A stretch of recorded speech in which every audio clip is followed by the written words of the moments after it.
A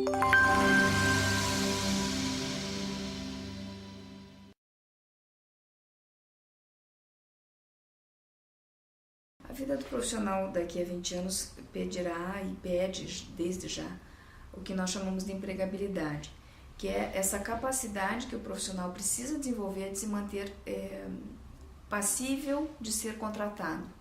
Então, o que é ser passível de ser contratado? É estar sempre focado na questão da autogestão, não ficar esperando que a empresa ou que o gestor proporcione evoluções ou mudanças ou desenvolvimento para ele. Ele vai em busca, né, de especializações, de MBA, de um processo de coaching. Ele vai em busca de todos esses recursos por si mesmo.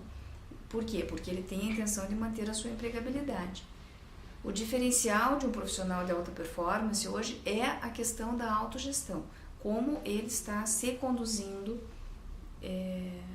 enquanto profissional, sem esperar muito da empresa.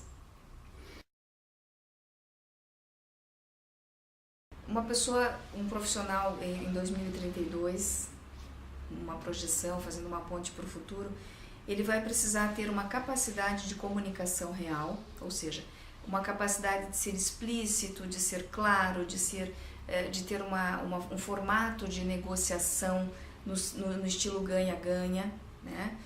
Ou seja, é uma pessoa que está focada, né? E uma pessoa focada, ela tem 3 eixos de condução: a comunicação real, a capacidade de viver no aqui e agora e a postura condutora.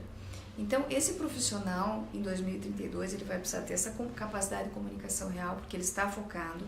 Ele vai precisar ter uma capacidade de viver no aqui e agora, ou seja, não estar tão preso a questões do passado, nem projetando tantos planos para o futuro. Ou seja, nós fazemos um planejamento, sim, mas não vivemos o planejamento, né? Então, uma pessoa que é conduzida pela capacidade de viver no aqui e agora, ela tem inclusive uma forma de uma valorização maior da vida, de coisas bem simples, né? Então, e o terceiro eixo de uma pessoa focada seria essa postura condutora. O que é uma postura condutora? Então, caiu ali o cálice que era da vovó e quebrou. Não adianta ficar pensando ou procurando quem foi que quebrou o cálice da vovó. Precisa pegar a pazinha, a escova, juntar os cacos, jogar fora e depois vamos ver o que será feito, quem que fez, quem que será responsabilizado. Então, a postura condutora, ela pede uma postura solucionadora das situações, porque às vezes algumas pessoas dentro do meio corporativo perdem muito tempo em responsabilizar pessoas. Quem fez, porque é culpa, porque é responsabilidade. Não, vamos lá, postura solucionadora. Soluciona e depois vê o que ocasionou aquela situação. Administra e depois vê o que aconteceu anteriormente.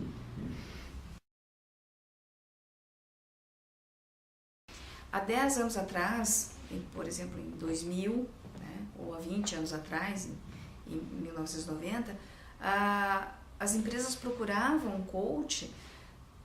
Era tão interessante porque elas procuravam um coach para trabalhar executivos que tinham um comportamento irracível, ou seja, eram profissionais de difícil trato, né?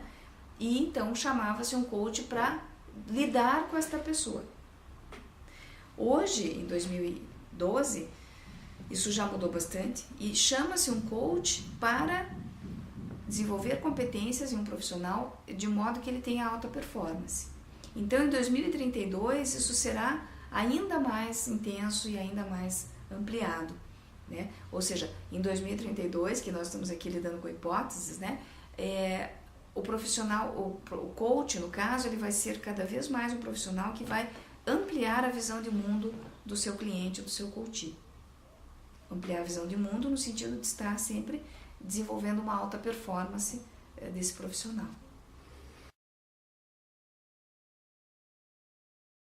Aqui é importante falar que existe, por exemplo, uma diferença muito intensa entre o que é ser líder e o que é ser gestor.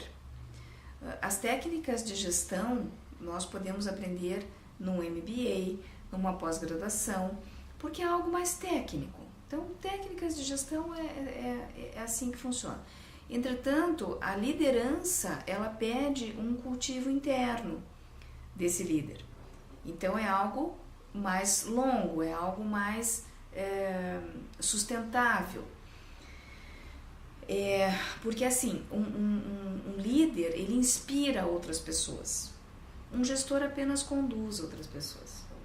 E o coaching, ele vem no sentido de desenvolver líderes, ou seja, pessoas que inspiram outras pessoas a obterem resultados.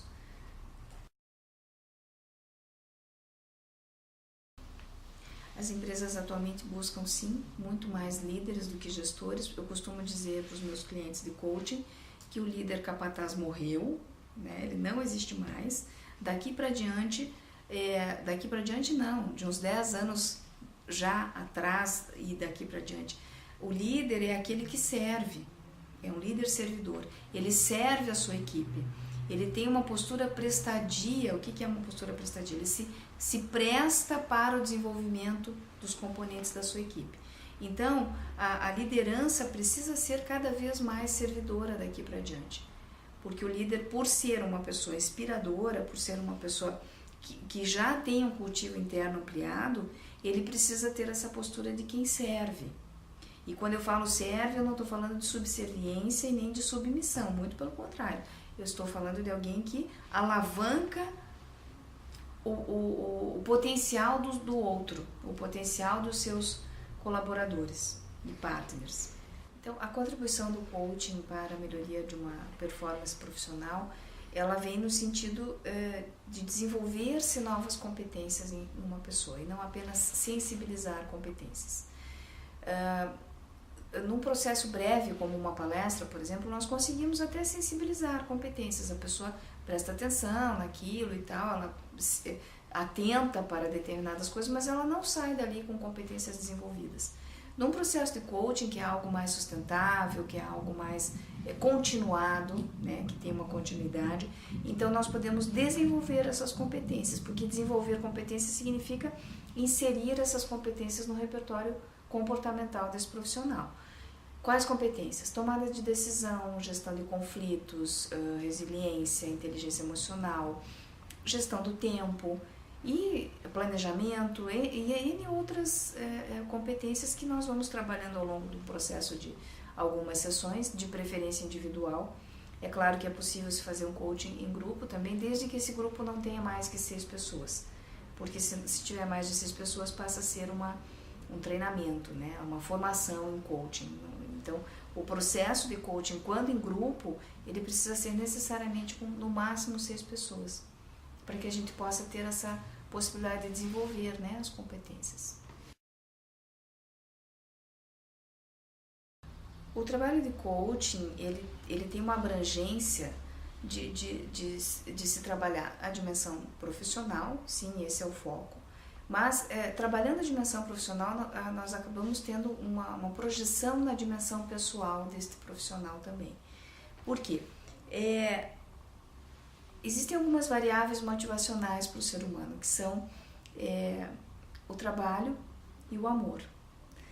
Mas hoje nós entendemos que o trabalho ainda vem um pouquinho antes. Por quê? Porque o trabalho, ele confere uma capacidade de autoestima mais elevada.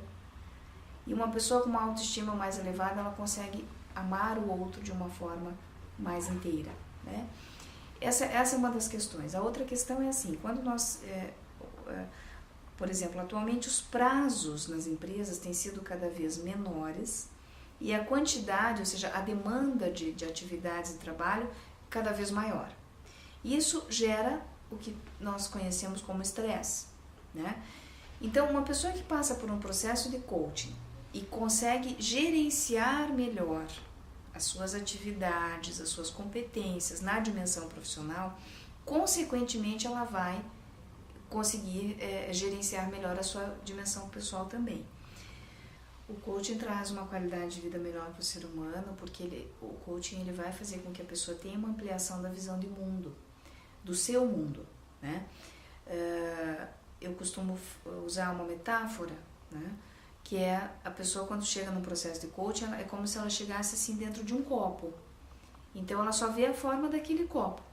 O coach vai lá, porque é autorizado por esta pessoa, a tirá-lo de dentro do copo para que ela possa ver as diferentes faces daquele copo. Ou seja, o coaching vem no sentido de ampliar a visão de mundo desse profissional, de modo que ele possa enxergar novas possibilidades. Por quê? Porque algumas vezes as pessoas querem mudanças, querem desenvolver uma alta performance, mas continuam sempre funcionando da mesma maneira. Não tem como se operacionalizar uma mudança sem mudança de comportamento, de atitude. Porque às vezes as pessoas elas querem a mudança, mas elas continuam funcionando do mesmo jeito. Aí não tem mudança. É conseguir novas coisas com o formato antigo. Nós podemos considerar as etapas do coaching da seguinte forma.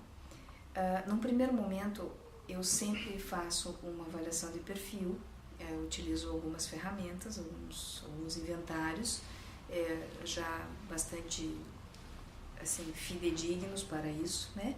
Para fazer toda uma avaliação de perfil. Por quê? Porque a primeira etapa de um processo de coaching é a confiança.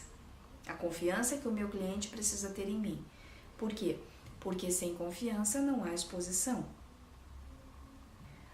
Uma segunda etapa do processo de coaching podemos considerar como sendo todo um planejamento, todo um olhar para novas competências, um olhar em desenvolver novas competências. A pessoa vai transitando por essas agendas todas. Realmente eu tenho um número específico de sessões, eu costumo desenvolver um processo individual de coaching em média em 20 sessões. E existe uma agenda específica para cada uma dessas sessões. Entretanto, o que acontece? Às vezes a pessoa me traz uma demanda naquele dia que eu preciso contextualizar. Ou seja, eu tenho uma agenda de gestão de conflitos, mas a pessoa me traz uma necessidade de trabalhar a tomada de decisão. Então, eu vou contextualizar aquela fala dela dentro de toda uma série de ferramentas que eu tenho dentro dessa metodologia ISOR, que é a metodologia que eu utilizo. A terceira etapa podemos considerar como sendo já a pessoa na própria alta performance, ou seja, ela já está na vida dela e já está experienciando essas novas competências, ela já está inclusive aplicando esses referenciais algumas vezes em outras pessoas da sua própria equipe, né? Uma quarta etapa podemos considerar já o planejamento, né? Como é que a pessoa vai sair daqui com balizadores para conduzir a sua vida. Sempre balizadores focados na autogestão, né? A pessoa sai daqui com novas competências, sim, ampliadas, desenvolvidas, mas a principal delas, ou as principais delas, eu diria, são a ampliação da visão de mundo, sempre cada vez mais, e a capacidade de autogestão.